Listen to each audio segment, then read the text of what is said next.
हो जाता है। आगे अब बढ़ती हैं, अब बात अखिलेश यादव की, जहां पे आज अखिलेश यादव आज सीबीआई के सामने जो है वो पेश होंगे। खबर सामने आ रही है, अवैध खनन का ये पूरा मामला है जिसमें उनसे सवाल जवाब किए जाएंगे।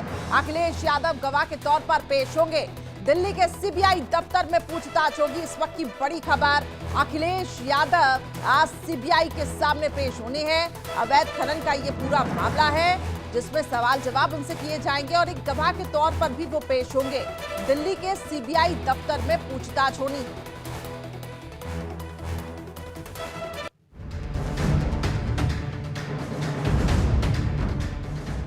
सीबीआई के सवाल, अखिलेश देंगे जवाब। घोटाले की जांच अखिलेश तक आज। भारतीय जनता पार्टी जिस दल से घबरा जाती है उसके घर ईडी सीबीआई इनकम टैक्स भेज देती है। सीबीआई का शिकंजा, अखिलेश गवाह। जैसी करनी तस भोग, ये तो पुरानी कहावत है। जब आपने कुछ गलत काम किया है तो भोगना तो पड़ेगा ही। अखिलेश को झटका, एसबी आग बबूला। एजेंसियों का दुरुपयोग हो रहा है और एजेंसियों के दुरुपयोग से वो सत्ता दोबारा हासिल करना चाहती है।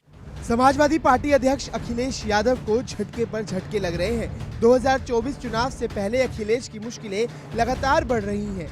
पहले राज्यसभा चुनाव में तीसरी सीट पर जीत का सपना अधूरा रह गया। आखिरी वक्त में सपा उम्मीदवार को हार का मुंह देखना पड़ा, तो अब सीबीआई के सामने पेशी की नौबत आ गई है। दरअसल यूपी में अवैध खनन मामले में सीबीआई ने पूर्व सीएम अखिलेश यादव को तलब किया है। अखिलेश यादव को आज दिल्ली में सीबीआई के सामने पेश होने के लिए बुलाया गया है। अखिलेश को बतौर गवाह पेश होने के लिए कहा गया है। केंद्रीय जांच एजेंसी ने अखिलेश को सीआरपीसी धारा 160 के तहत नोटिस जारी किया है। अवैध खनन का ये केस 2012 से 2016 के बीच यूपी के हमीरपुर से जुड़ा हुआ है। सीबीआई के बुलावे के बाद समाजवादी पार्टी आग बबूला है। विपक्ष इसे बदले की कार्रवाई बता रहा है। भारतीय जनता पार्टी एक नरेंडर सरेंडर अलायंस बना करके, जिसमें वो लोग जो नरेंडर जी के सामने सरेंडर कर दें, सीबीआई के चलते, ईडी के चलते, आईटी के चलते, गुंडागर्दी के चलते, किसी और डर के चलते, किसी लालच के चलते, उन लोगों को जोड़ करके चाहते हैं कि इस देश के लोकतंत्र को ध्वस्त करके, किसानों पे गोली चलाकर, बम फेंक करके, नौजवानों के भविष्य को बर्बाद करके, बेटियों को डरा के, धमका करके, इस नरेंडर सरेंडर अलायंस के माध्यम से वो लोग 400 तक पहुंच जाएं। उनके सामने अखिलेश यादव जी एक बहुत बड़ी ताकत के रूप में हैं, जो किसानों की आवाज हैं, जो युवाओं की आवाज हैं, और इसलिए भारतीय जनता पार्टी इस तरह के हथकंडे अपनाती रहेगी। आज भारतीय जनता पार्टी ने जो हथियार इस्तेमाल किया है कांग्रेस के खिलाफ और विपक्ष के खिलाफ, कि किसी भी कीमत पर, चाहे वो सत्ता में उनको कुछ जिम्मेदारी देकर हो, पैसे से हो, ईडी के द्वारा हो, सीबीआई के द्वारा हो, मतलब हर चीज़ का वो इस्तेमाल कर रहे हैं। उनका वो फार्मूला यही है कि भाई हर हालत में हमें हुकूमत चाहिए, चाहे वो लोकतंत्र के विपरीत हो, संविधान के विपरीत हो, उससे कोई फर्क नहीं पड़ता। हाल ही में यूपी के समाजवादी पार्टी और कांग्रेस का गठबंधन तय हुआ। सीट शेयरिंग पर दोनों पार्टियों की सहमति बनी। अब अखिलेश का पूरा फोकस लोकसभा चुनाव पर है। इसी बीच सीबीआई के समन ने अखिलेश की चिंता जरूर बढ़ा दी है।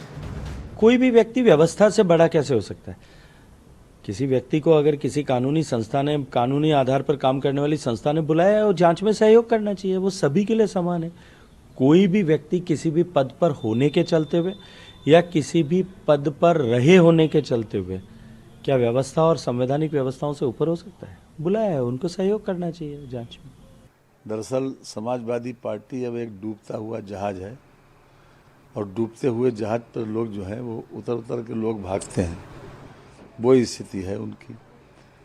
किसी भी हालत में समाजवादी पार्टी के नेता से अपनी पार्टी संभल नहीं रही। उन्हें अपना दूसरे को ऊपर आरोप लगाने से पहले अपना घर संभालना चाहिए। अब देखना है कि अखिलेश यादव सीबीआई दफ्तर में हाजिरी लगाते हैं या नहीं। हालांकि इतना तय है कि आज पक्ष विपक्ष के बीच सियासी खींचतान जबरदस्त होगी। Bureau report, India daily live. तो देखिए, एक तरफ तो जहां उत्तर प्रदेश में सियासत गरमाई हुई है, तो